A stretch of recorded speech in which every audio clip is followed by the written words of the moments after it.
여러분, 종교개혁을 했던 그때에도 종교개혁의 가장 주된 슬로건이 뭔가 하면 에클레시아 셀파 리폼만다 에스타, 한번 개혁된 교회는 항상 개혁되어져야 한다라는 것이 가장 기본이 되는 원리라는 것입니다. 그렇지만 너무나 안타깝게도 오늘날 예수님 말씀보다는 칼빈의 주장이 더 중요하게 여겨지는 경향도 많습니다. 주로 보면, 따질 때 보면 예수님이 뭐라고 말씀하셨는가 보다는 칼빈이 뭐라고 말했느냐, 이게 더 중요하고, 그것을 가지고 2단인지 3단인지 몇 단인지를 따지는 일들이 많다라는 것입니다. 너무 안타까운 일이죠. 여러분, 우리가 하나님 나라 복음이 회복되어지는 이 시점에 와서 볼 때에 종교개혁을 되돌아보면 말씀과 믿음의 개혁은 있었지만 말씀과 성령과 삶이 일치되는 개혁은 없었습니다. 또 이신칭의의 구원은 회복되었지만 주체의 변화에 대한 개혁은 없었습니다. 여전히 거짓자가 주체가 된 교리 체계와 믿음 체계를 가지고 신앙생활을 하는 것이지, 단지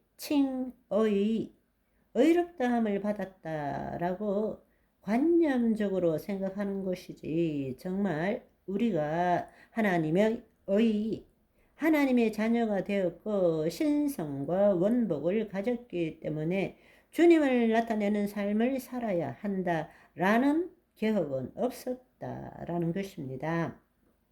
세 번째로는 십자가 대속의 복음으로 돌아왔지만 하나님 나라 복음의 실현으로서의 개혁은 일어나지 않았습니다. 십자가는 바로 이 기독교 복음의 핵심이지만 중요한 것은 십자가의 대속과 성령으로 인해서 예수 그리스도가 지신 십자가는 우리에게 대해서는 대속이고, 성령님은 우리에게 새 생명이기 때문에 우리가 대속함과 새 생명이 합쳐짐으로 인해서 하나님의 자녀가 되는 것이죠. 그 말은 뭔가 하면 내가 예수 그리스도를 믿으면 제사함을 얻고 구원을 얻는 것이 아니라는 것입니다.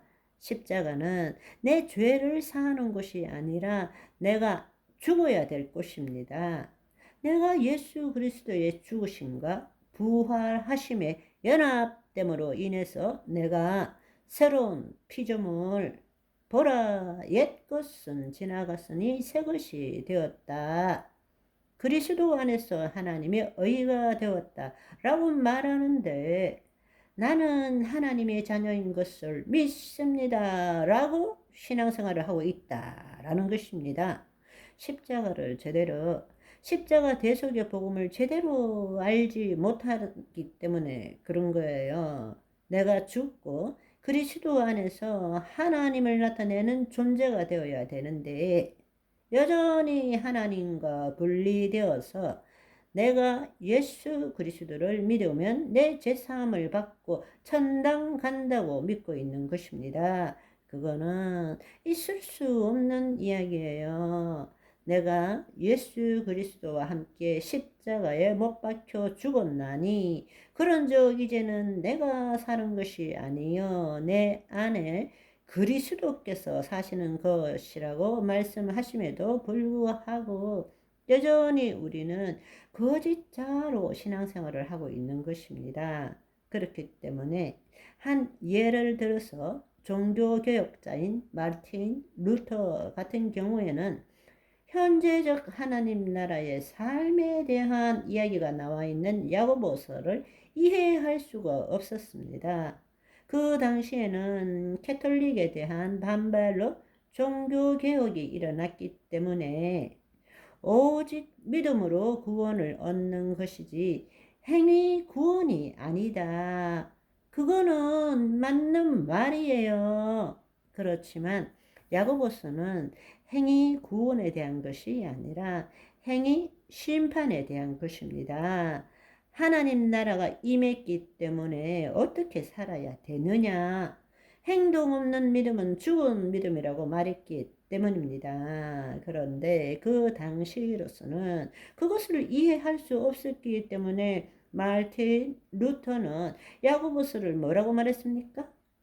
지푸라기 서신이라고 말하며 이 서신은 좀 뺐으면 좋겠다라고 생각한 것입니다. 그렇지만 오늘날은 어떻습니까?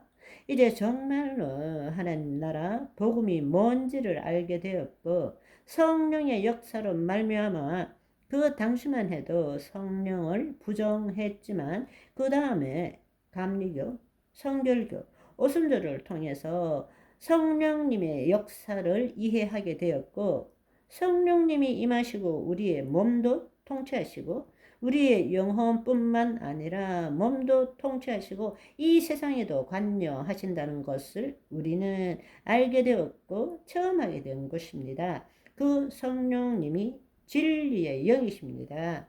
예수님께서는 아직 성령이 오시기 전이기 때문에 하나님 나라의 비밀을 비유로 말씀하셨지. 하나님 나라는 지금은 비밀이 될 수가 없는 것입니다. 왜? 우리 안에 성령님이 계시기 때문입니다. 그래서 하나님이 사랑하는 자녀에게 주신 약속은 눈으로 볼 수도 없고 귀로 들을 수도 없고 마음으로 생각할 수도 없고 오직 성령을 통해서 이루신다고 말씀하신 것입니다. 따라서 우리 안에 정말 성령님이 계신다면 그 성령님을 통해서 말씀이 실체가 되는 삶을 살 줄 알아야 한다라는 것입니다. 아멘.